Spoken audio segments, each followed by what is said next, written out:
Hello, I'm Dale Matthews. This is Dale and Mike and Bill Inside News. Hello, gentlemen. Hey, Good Dale. evening. Well, tonight we've got a lot of news for you. Mike is going to be directing where we're going. We're going to follow his lead. And I just have a couple little news items right at the very top. And now it's time for breaking news. Okay, so here we go. Oh, thank you very much. That was beautiful, fellows. Okay, so the first one is a little sliver of something that we're going to show you, and see what you think about this. Go ahead. And Mike's going to bring that little sliver up. We're going to see that any second now. Right now. Okay, and it might be just a little bit hard to read, and Bill's going to have an even harder time because he can either watch or he can participate, and he's decided to participate. And this is an ad in the Daily Courier. It's on page 12, and it says birth control, confidential STD screening, and annual well woman exams. Now, confidential STD screening sounds like it may be that your 12-year-old daughter can go in and say, gee, do I have gonorrhea? And they're going to tell her, and it'll be confidential. And there's actually birth control. Okay, well, just depending on how you feel about that, that's going to be available. Now, we're going to take a look at where that ad came from and who paid for it. In the Daily Courier on page 12. And the next one, please, Mike. That'll be the white. Yes. Now take a look at this. This is the ad. Now, do you see down here this little logo in the lower left-hand corner? Nope, you don't see that, but now you do. Well, this is paid for by you. Yes, yes. You're paying for an ad in the Daily Courier, full color ad, and they're explaining that potentially young people can go in and get confidential screening for gonorrhea and stuff like that, birth control. It says in the ad that no one will be turned away. Now, you may say, oh, that's a wonderful thing. And you may say, that's a terrible thing. I don't know what you're going to say. And I can't hear you, no matter how loudly you yell. The thing is, you paid for this ad. How do you feel about that? Well, does this allude to in any way abortion? Well, it does say something about birth control in there. So I don't know if it's going to be about abortion. Don't know. Is this being done by county health? It looks like just county public health. That's correct.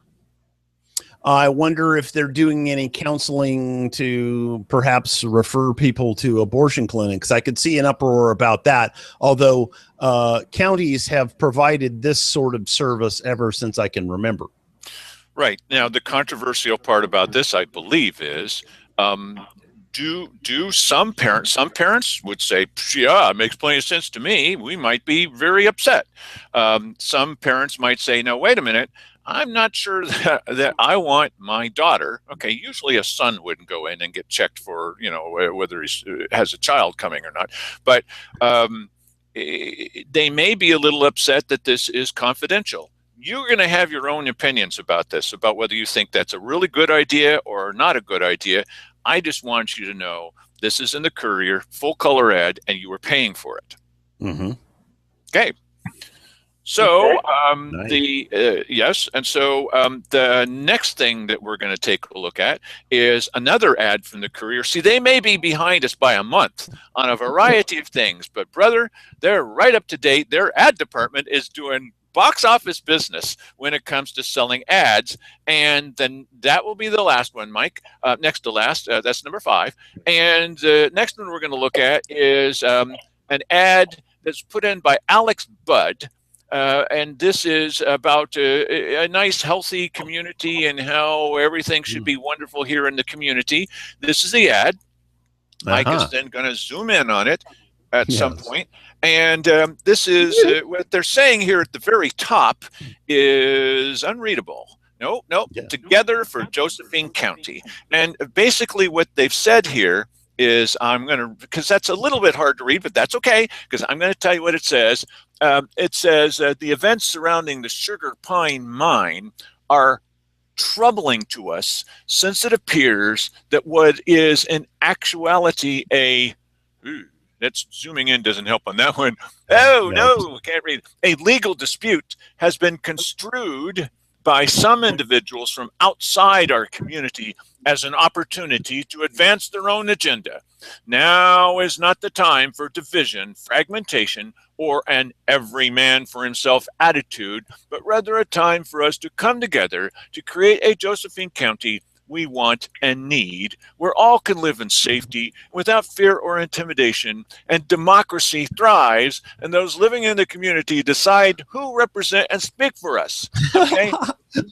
This is funny because it may well have been a naked push for this from the get-go on this movement, but apparently now the people who were protesting on the steps of the courthouse against the Sugar Pine mine people are really just a veiled attempt to get us to vote for the levy.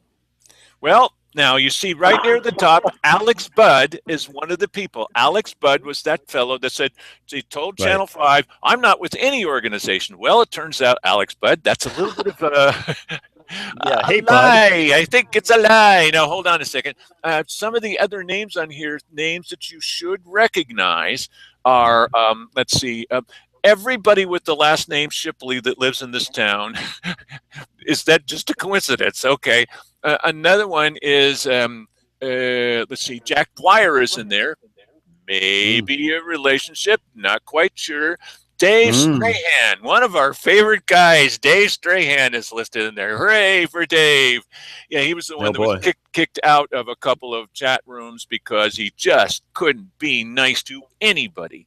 And as we go on down just a little further, we see, let's see, there's, trying to be sure that I'm not leaving anybody out that you guys. Dave Strahan. I just mentioned Jay Strahan. Oh, I'm sorry. Bob Bath. Now, I can only guess that Bob Bath may be the husband of Pat Bath, who is the one that got up at the weekly business session and said that we're here to cooperate with the government and everyone should be quiet if they've got anything negative to say. Let's keep on going down a little bit further. Tommy Drake is in there. Okay, well, some fairly liberal folks. And Kevin Marr, who's Kenny Houck. Kevin Marr is a wheel in the Democrat Party. Kenny Houck is the guy that's in charge of the IVCDO. He's the one that was responsible for some of the wording about 90 jobs created by a plaque on a rock.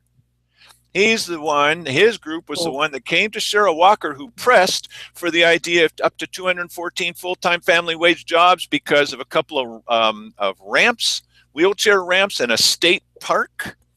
And Cheryl Walker pushed for them to get $100,000 more so that they could invest in more projects like that.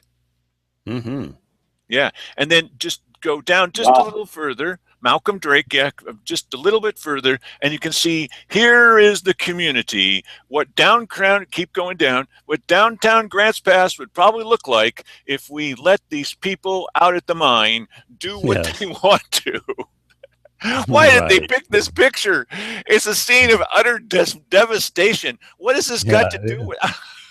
I don't understand what that is either, but that's amazing. Where did they get such a picture? Hey, what do you think about that picture, Bill? Yeah. Well, that's astounding. Yes, right. Exactly. Especially absolutely. Yes. I don't know that I've ever seen anything like that. Okay. All right. So back to me. And see, the reason it's coming back to me is not so it's the Dale Show. It's so that Mike can get the next thing ready. Thank you very much, Mike. Okay. What is it you need? The next one is the ad by the anti-levy ad. The anti-levy ad. Yes. So just so that we're not leaving Bill out, because Bill was one of the people that decided that it was so important to give the Daily Courier more money. And they put in this colorful ad, please vote no. are all rents and taxes are going up. Vote no on ballot measure 17666. Yes. Or something like that. Yes. Yeah, something along close. those lines. Yes, that's close. Now, the day before, vote no was in red. Now it's in blue. So they're trying to negate the effect of all those blue and white signs. Right. All the blue and white Well, signs? you can wait till Sunday. Oh, geez. What's it going to be in 3D? Yeah, who knows? Okay, and just for fun, because this is the kind of show we are, we're going to show you one more ad. The wide shot on this one, please, Mike. I love this ad. Okay. Here we go. Now, yes, this is for Copeland Paving, and I just had to show you Bob Copeland, who's the owner. You know, and he says we pave driveways and parking lots. Now, Mike, go ahead to the close-up of Bob Copeland. Yep, wrong way. Zoom in a little on that, would you? We're a friendly company. I'm telling you, we're friendly. And you see this thing behind me? If we get any trouble out of you, and we're gonna bury you in this pit behind us. So you just get with it, because just keep in mind how friendly we are. Jeez, Bob. Really, is that the best that you could do? I mean, it scares me to heck. You know, going, whoa, okay, whatever business you want, take it away, Bob. Yes. What's with this look? I mean, it's like, if you're not voting for the levy, we're going to bury you. Oh, no, please don't.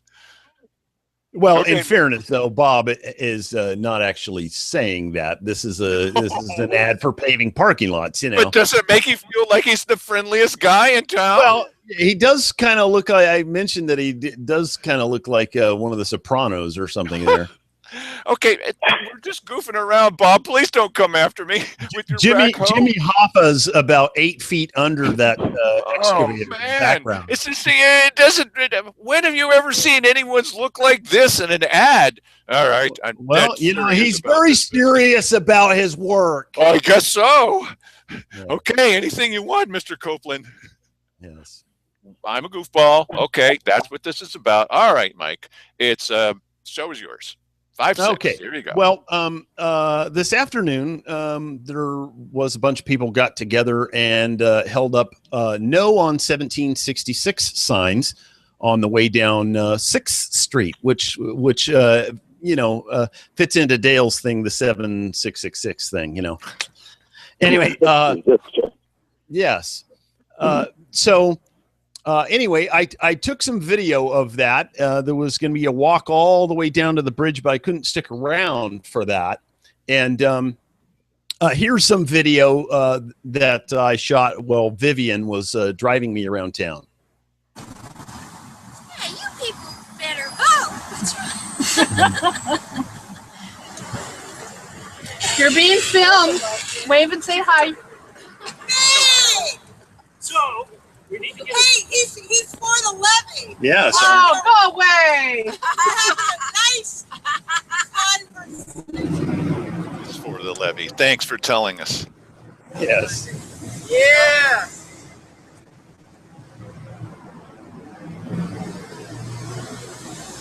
And that was Bill Hunker. In case you couldn't tell, it was it. This is you know, it was very quick going, and that was Ward, and that was somebody else. That's yeah, that was the end of that. Unfortunately, we didn't get a whole lot of great footage that I could use on a real quick basis before getting on the air. And then, of course, when I got back here during the process of loading all this stuff up before the show, my wonderful computer with Windows 8.1, I'm so in love with it, decided it was going to do a spontaneous restart.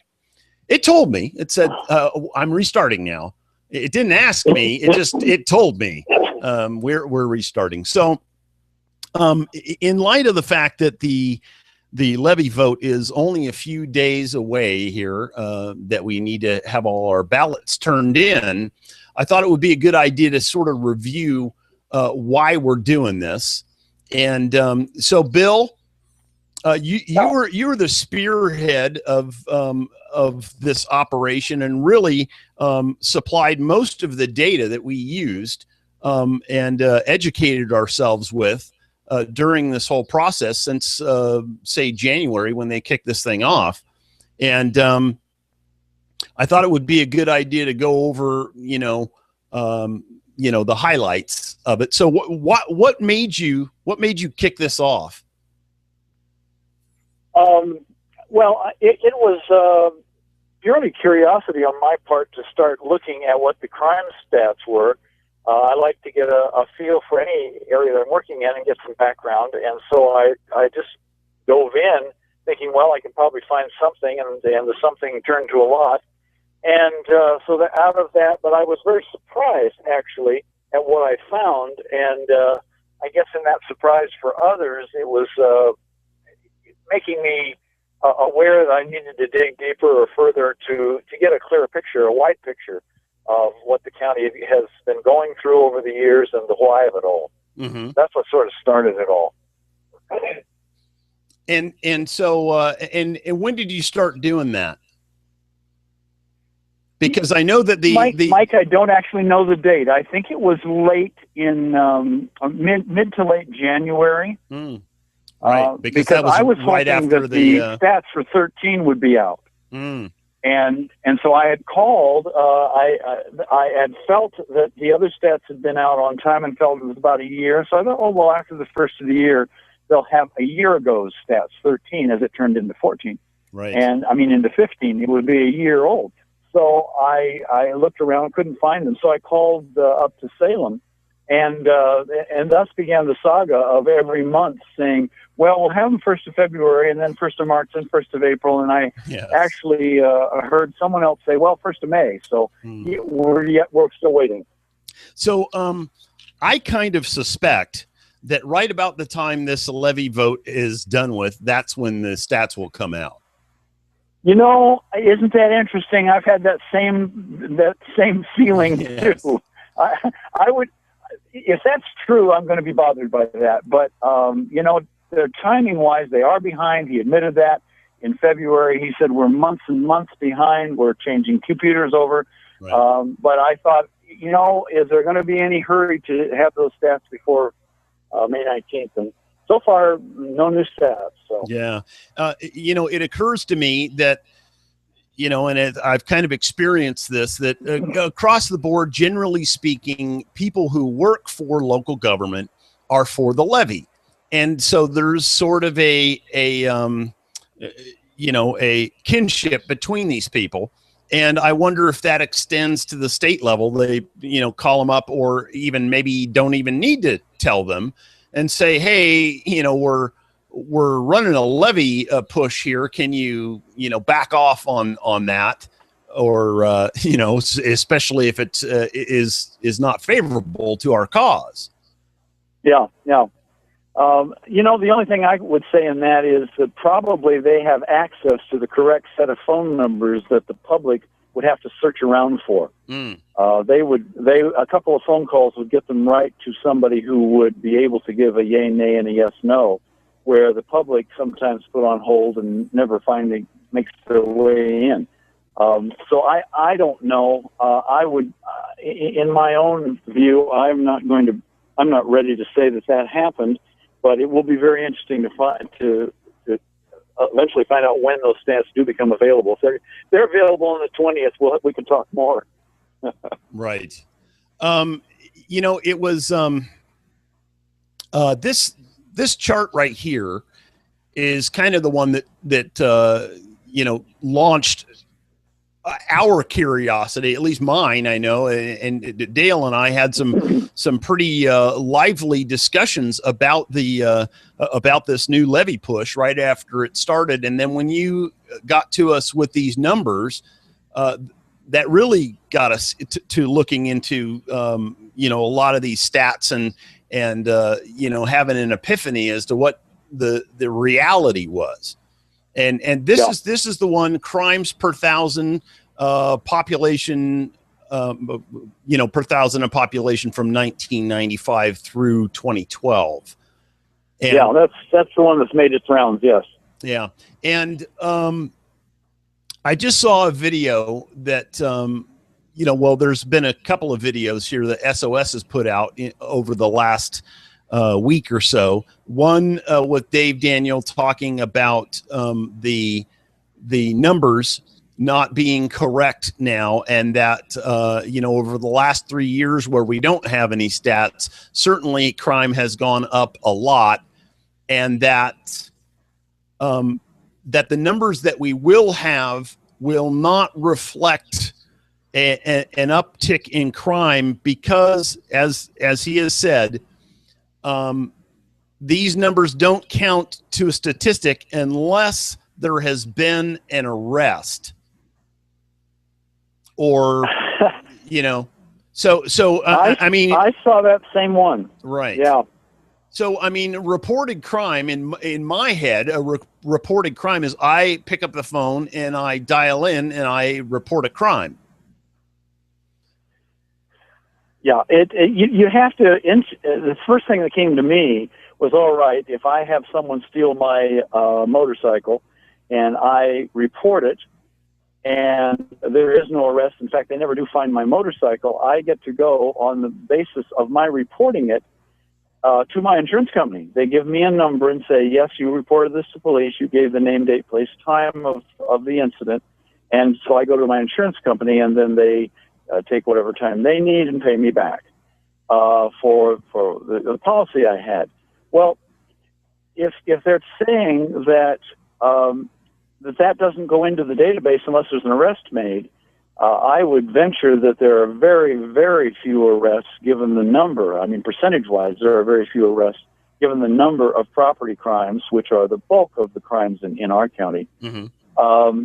And if that's the case, then where are all of these numbers coming from that they're claiming, like, oh, man alive, the OSP has just had a skyrocket in calls. Right. And a skyrocket in being having to deal with things. Yeah, well, people aren't turning things in. Where are those coming from?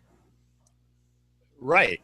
Yes. It's confusing in that, we're not really going to know what the truth is. Here is, it says no county in Oregon with a higher population than Josephine County has a higher ratio of jail beds to population. This is one of the other major issues in this campaign has been the push for more jail beds. And right now, as I understand it, we're capped at 90 jail beds. That's what he's operating right now. Is that right? I will have to say I am not up on the latest numbers because I read the other day that there was 120 jail beds on an article that was later. The theory was, the story was that as soon as Daniel came in, they had about 120 jail beds operating, and he dropped it to 90. And I'm guessing that since then there's been a push to take it back to 120, and that's what I must have read fairly recently in the last week and a half, 2 weeks. Right. The jail beds, and I do want to correct or clarify when that chart you're looking at in more jail beds for counties per capita and larger, that was as it was built in 2000. Right. And so we overbuilt in 2000, and since then we've never used the entire jail ever. And even at its very top, it occasionally went over 200, they tell me, but mostly it capped at 170. They never really worked day-to-day over 170. So we've had a lot of extra jail beds that have never been used. Right. The issue now is, however, is if they're asking for 160 and we have just, say, roughly round figures, 80,000, I think it's about 83 something. Mm-hmm. But if we have 80,000, that's 2 jail beds per thousand that we're asking for. And so when I look around at counties that are cash strapped, that are having a difficult time, like our county does, they're being either forced or choosing, or maybe it's a combination, to have less jail beds. And for instance, right here in Jackson County, they're at 1.1 jail beds per thousand. and some of the others are 1.3 and 1.2 and 1.6 and there. We're asking for 1.97, almost 2 beds per thousand. And my question is why? Can't somebody make a few phone calls and say, hey guys, you're running X number of amounts of crime, and what are you doing to keep your jail bed count low? Therefore saving money. And we know still, even in the 13 states that have leaked out about cities, that Grants Pass, though it is in as a city, it is fourth. The last stats I saw recently, it's fourth in the state for crime, but Jackson is number one. And yet their jail beds aren't 2 per thousand, and they're still cutting down, and yet their crime is up. It seems to me they're doing everything they possibly could to manage their crime, the same as our Grants Pass city is. I take that back to economics.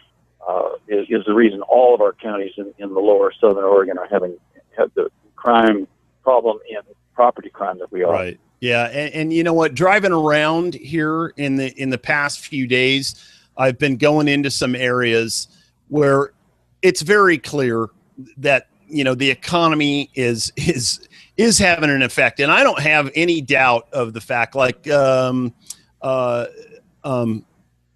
SOS just put out a video here a few days ago featuring the owner of the Taylor Sausage Company in Cave Junction. And he was talking about the crime that he's experiencing there.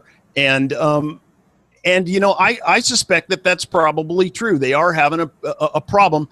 Cave Junction is a population center where you've got, a bunch of people together. You're going to have higher crime. That's one of the things that we've learned thanks to your numbers on this is that, in Grants Pass, 80% of the crime in the county takes place. And I'd be willing to bet that probably, another 10% of it at least is taking place in Cave Junction. Yeah, if we could get a split out of that, which we can't the way they do report, but you would be right. If there's a population density, the crime tends to migrate to the densities. Right. So I don't have any doubt that they have a problem down there. I just don't think that having the rest of the people in the county subsidize a little bit of extra policing on the part of the sheriff's department, is going to help this guy's situation down there. They already have a contract deputy, and as Dale has pointed out a couple of times, feel free to surface anytime, Dale. Okay, I'll come in when you call on me. Okay,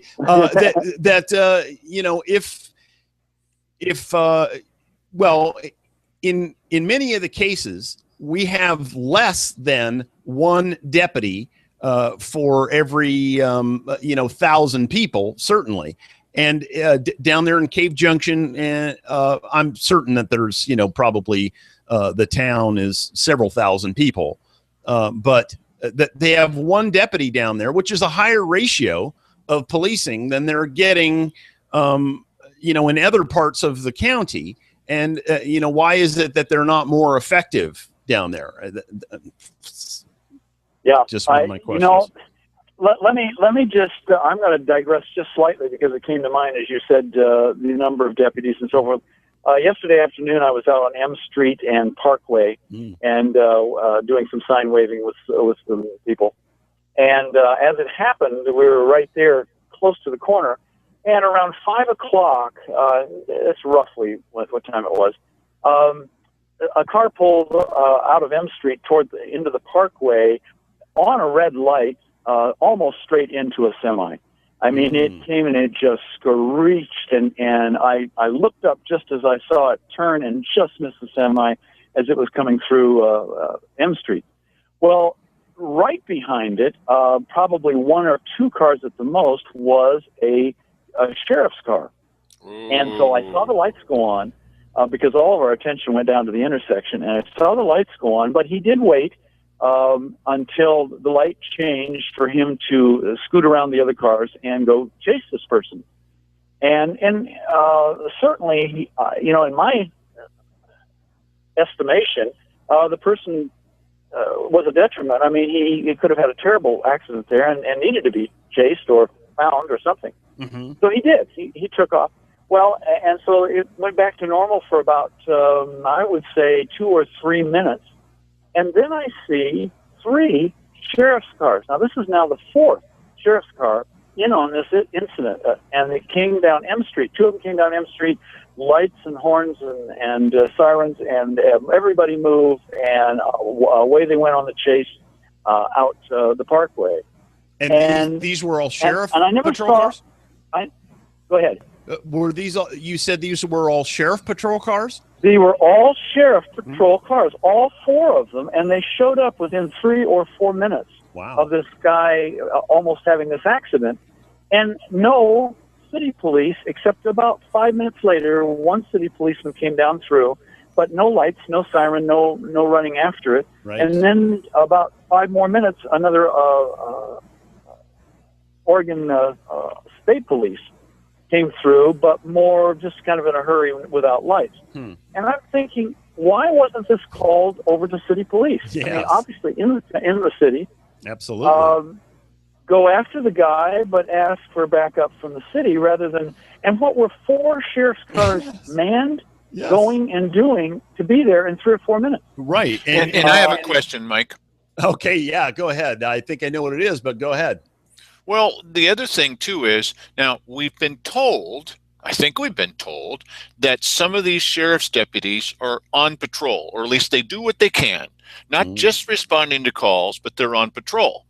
So how the heck can they be on patrol all across the county when 3 or 4 of them are showing up right here? I mean, they would have had to have been pretty close by, so now we know they're not on patrol. They're all bunched up at the jail with the sheriff, protecting or something them. like that. Yes. What are they doing here? Or something like that. It should not be possible. You know, this is the kind of thing that Grants Pass. Agreed. I agree with that, Dale. Well, and this is the kind of thing that a layman out there who knows nothing of this says, well, just a minute, we must have plenty of them. Look, I saw 4 yesterday go after a guy in the town of Grants Pass. And so, you know, you don't know how to check this. And I know that if I was to call up and say, what happened with that particular call, that there would be some logical explanation they would give that the public would accept.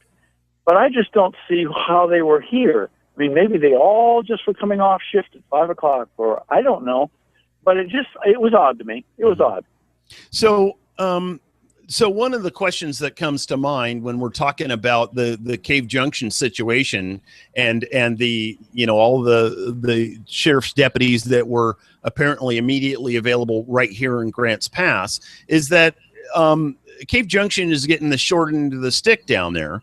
And, you know, we have talked about on this show, you know, why don't they go after the possibility of a policing district or setting up a police department for Cave Junction that would assist them in getting some a quicker response. But just in the situation with this one deputy right here, apparently he spends a great deal of his time deployed in the local schools down there, and not out on the street where crime is taking place. Yeah, a couple of people just in talking over the last weeks said, you know, why isn't the sheriff just headquartered, say, out in Cave Junction or Merlin, headquartered there, not downtown? Right. I mean, they have people downtown, and then if you need to be called in to Grants Pass for a big emergency they can't handle, there you'll be. Right. And I see value in that. The response time is what most people holler about. Mm-hmm. Rarely are they ever going to be there to intercept a crime. Right. They're going to come after the fact, and that's 30, 40 minutes. Yeah, this is not about you know, them making the community safe. This is about response. You know, when a crime takes place, to have them respond and do what their duty is there. I don't think anybody really expects that you're going to be a great deal safer unless they deployed a massive number of deputies. But yeah, exactly. So in any event, now not cuffs, but SOS did come out with another video here yesterday, and I wish I had a little bit more time before I, had to be on the show here tonight, because it's actually, I thought it was kind of funny. The guy says he's in adult corrections, and he alludes to the fact that there is a new kind of criminal in town, the Black Widow. And what the Black Widow does is they look in the newspaper for obituaries, and they cold call, people whose spouses just died, and they attempt to endear themselves to these people. And then they say, hey, listen, we need to go downtown and sign some papers. And they meet up with a notary public and have the person sign all their worldly, holdings over to them.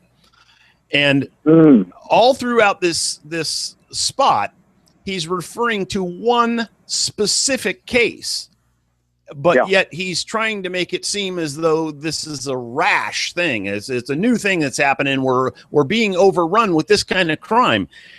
The thing that occurs to me when you start to try and now, granted, it's shocking, and it's something that we should all be careful of. If we have people in our families that are vulnerable, we should be mindful of this kind of scam being run, and always try to keep a watch on these people. But this guy is trying to make the case that this is running rampant.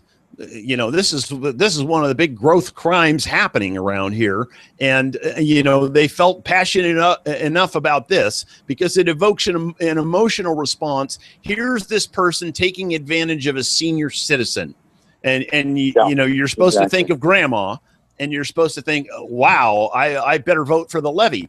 Now tell me something.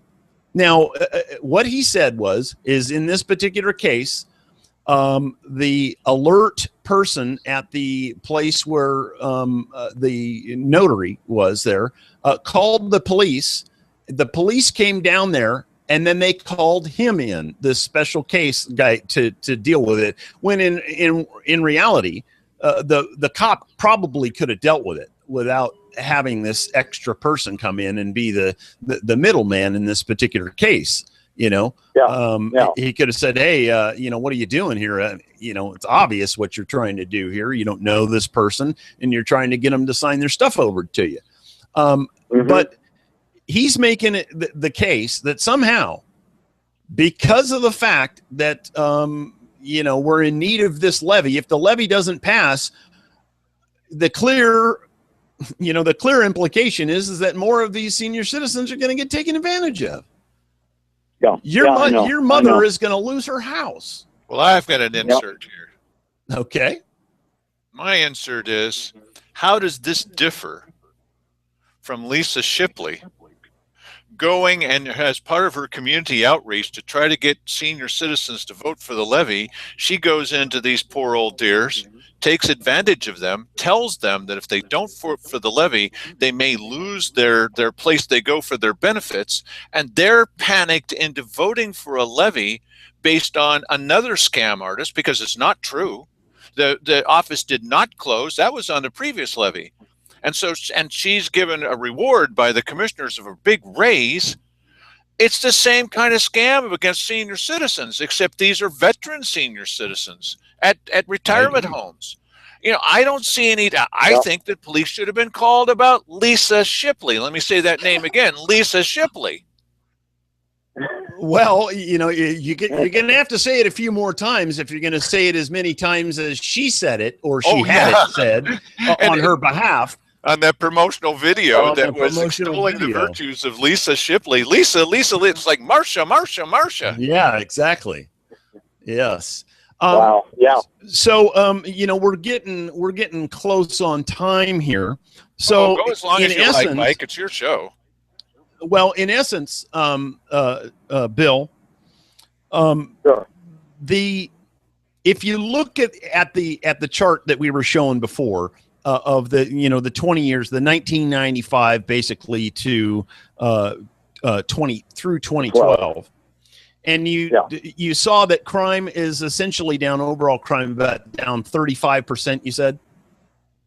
Yeah, overall. Yeah, Oh, all crimes combined during that time. Overall, 35%. Well, they claim that crime is going through the roof right now, but that depends on who you talk to and whether or not they've been a victim of crime.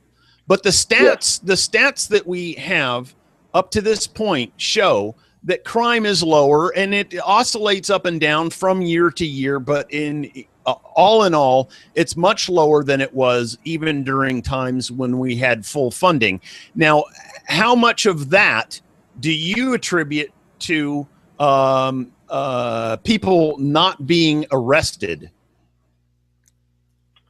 I can't see how they would end up changing their modus operandi for a whole department to say, all right, as of this day or month or year, we will no longer count it unless they're arrested. There seems to be a lack of clarity about how this whole thing gets actually down to the computer level and input. I've heard all kinds of stories about, well, they're not reporting, and it's laying in a file, and they didn't do that last year, and this kind of thing. All I can say is that in reading over the OSP's information, Mm-hmm. that twice a year the OSP checks as time is going on. This isn't a year later when they're amassing this thing, but as it goes and they do these monthly and quarterly, if there's a big variance, OSP is supposedly getting in touch with the local entity, the sheriff, the police department, and saying, hey, I just noticed this. You're off by X from the place you were last year. What's happened? Or did something change? Or, they're checking on this as it goes along during the year because they don't want to see a big shift and not have a reason. Right. And maybe say, well, you need to be looking at something different here, or reporting this, or double checking that, so that it doesn't get out of hand and they find it out a year later, or a year and a half in our case. And this is a great point. So to what do you attribute this, which has come out in a couple of different of these SOS videos here recently, that if a crime doesn't result in an arrest, it is not reported, and therefore it never ends up as a part of the statistic. This is what they have said. I would like to see the actual reporting statistics on that, where they're referencing that. Okay. I've never seen it. I don't know where those actually exist, but I know they must exist as a kind of a handbook for how you handle this. Certainly, the types of crimes that are described are very clear, and they've gone on for decades and decades. I mean, a murder is a murder, and there's a larceny and robbery and burglary. They know what all these are. You can't tell me that on every single one of these they've had an arrest in order to be able to put those in. Part of the problem is we don't have anybody to do that, and even if we did, we often don't arrest the person. Right. Now, cold cases are they made the whole television show out of the fact that they never did find anybody. Yes, that's right. Now, I've put up on screen right now, this is the 3-county violent and property crimes chart, and shows the the vertical bars that are a little bit confusing because the higher number is actually a better statistic for your area. And we have Douglas, Josephine, and Jackson County shown on here. And we are lower in property crime than they are in terms of the state rankings. Is that an accurate representation of that chart? Yes, that is. And I would update that to say that I have looked at the 2013 crime stats for cities. The county stuff is not out, but the cities the FBI has put out, and I specifically looked at Medford and Grants Pass as cities. No, that's interesting. Jackson and Josephine, but we're still ranking-wise well below. We're four notches below. Are we high in the state of Oregon? Yes, we are. Mm-hmm. But all of our surrounding counties are also. When I've gone back, I went back 7 years, I think, and looked at how we all moved up. And Douglas and Josephine and Jackson all moved up in lockstep. We all took every year a little more of a step up, all staying together relatively, as we always were when we were lower. So something is happening in all three areas to bring up, in this case, it was property crimes primarily driving it. And again, just to be clear, on this chart, we have Douglas counties of 4, Jackson County a 5, and Josephine County a 10. But this should be read as the higher number being the better score. In other words, our property crime is still less than these two other places. Yes, per capita. Per capita. This is like the number of gold medals that you've earned. Yes, exactly. So yes, you we got 10. So you determined, and all of your charting is basically broken down to per 1,000 population. Is that right? Yes. Okay. Yes, I don't see how you can do anything else. And the Courier and I have gone around about this. Sean Hall, he does not like it. He likes rankings. And I'm saying you can't do rankings. I mean, what if somebody said, well, Los Angeles has much higher crime than Philadelphia or has than Atlanta? Well, yeah, because there's another few million people in LA. Right. And so you never can compare anything to anything else unless you do it by the number of people. No, that's true. So, so yes, everything I do is per 1,000. Now, population. Now, let me ask you, because of the fact that you did get grants pass numbers, did you then extrapolate, figuring, well, if a grants pass is 80%, then you could get a rough idea by adding another 20% to that and getting a county number? Did you do that? Mike, I have not done that. I did start out one evening to do that, and I never got it finished for whatever interruptions there were, and I forget. But I didn't do that because they did finally come with the cold numbers on it. What they did in this particular survey that was interesting, and this needs to be said more loudly, we haven't brought it up at all, but in their rankings, and these were rankings for all the major cities, over 3,000 in Oregon, they said we ranked violent crime 80% of the total and property crimes as 20% of the total. So they said, because we feel that violent crimes are the real issue people have. The property crimes are a nuisance, and it is an issue if you've had it happen to you. But nobody is shooting you or stabbing you. You're losing your lawnmower, your bike, or your car, or something. Right. So they said we rank it. Violent crime is 80%, and property crime comes in at 20%. So taking those numbers, I wasn't comfortable. I want solid bottom line numbers. And just toward the end of doing some of that research, I found those for those two cities, but I have not done the 80-20 split to see where the county may be.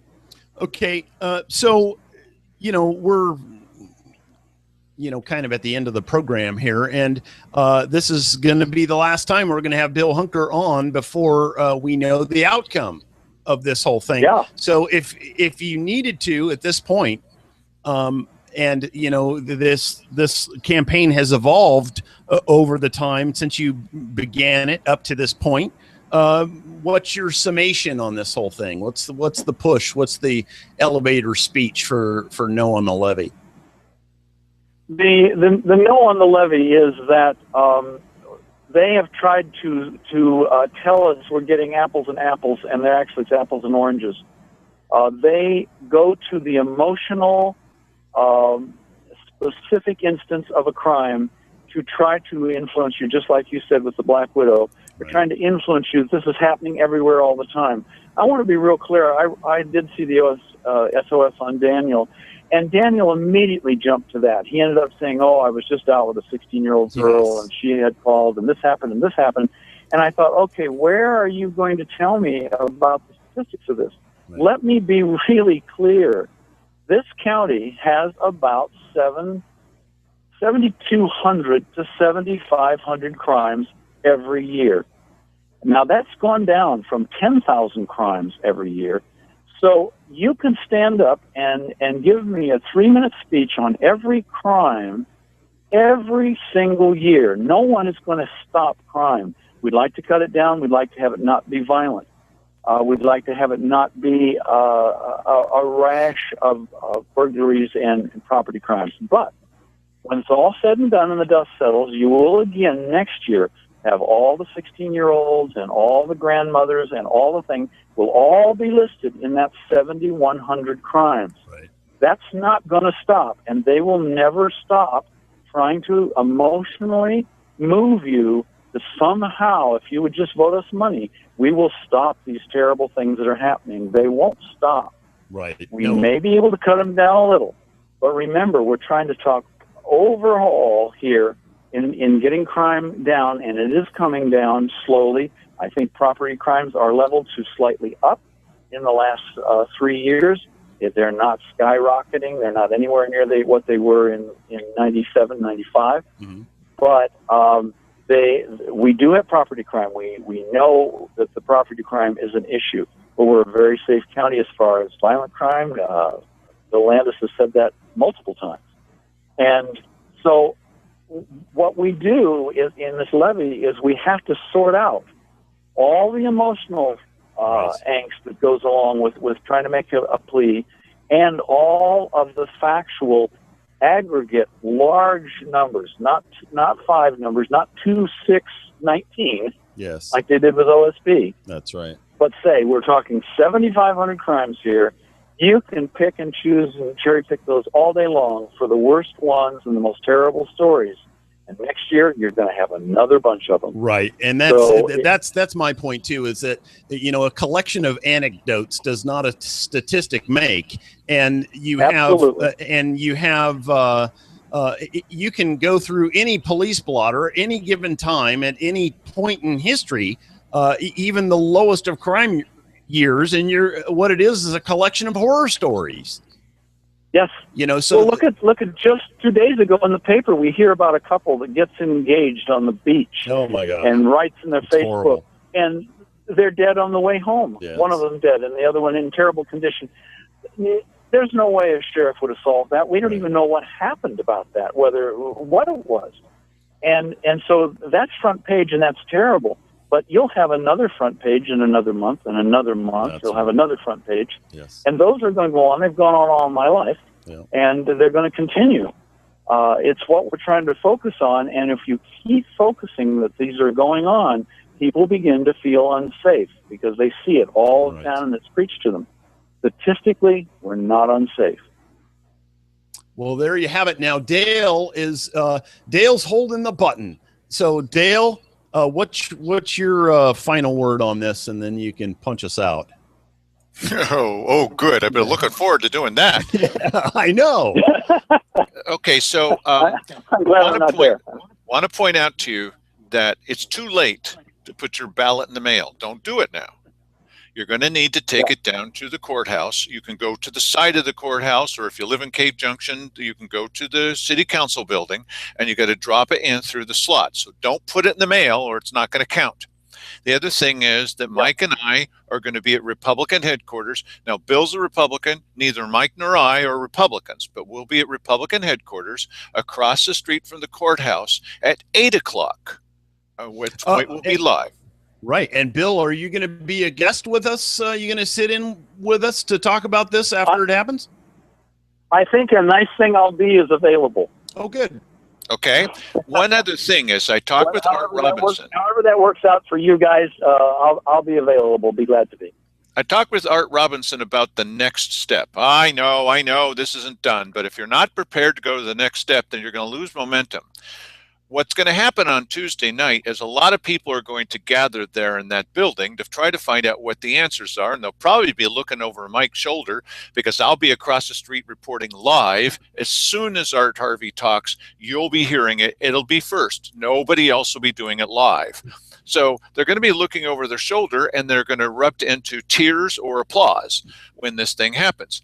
The other thing that's going to happen that night, and talking with Art Robinson, he asked me to kind of gather some people together, and we're going to talk about who's going to run in the next year.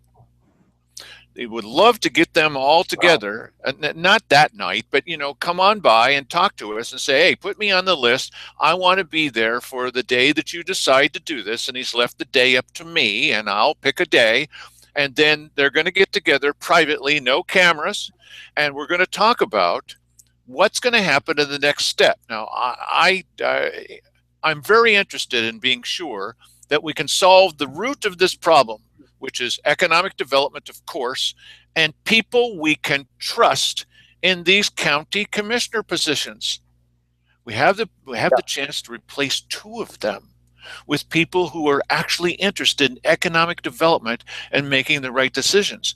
I didn't vote for this levy because I don't trust these commissioners because I'm there all the time. I know what they're going to do with the money. Almost $1 million skimmed off the top.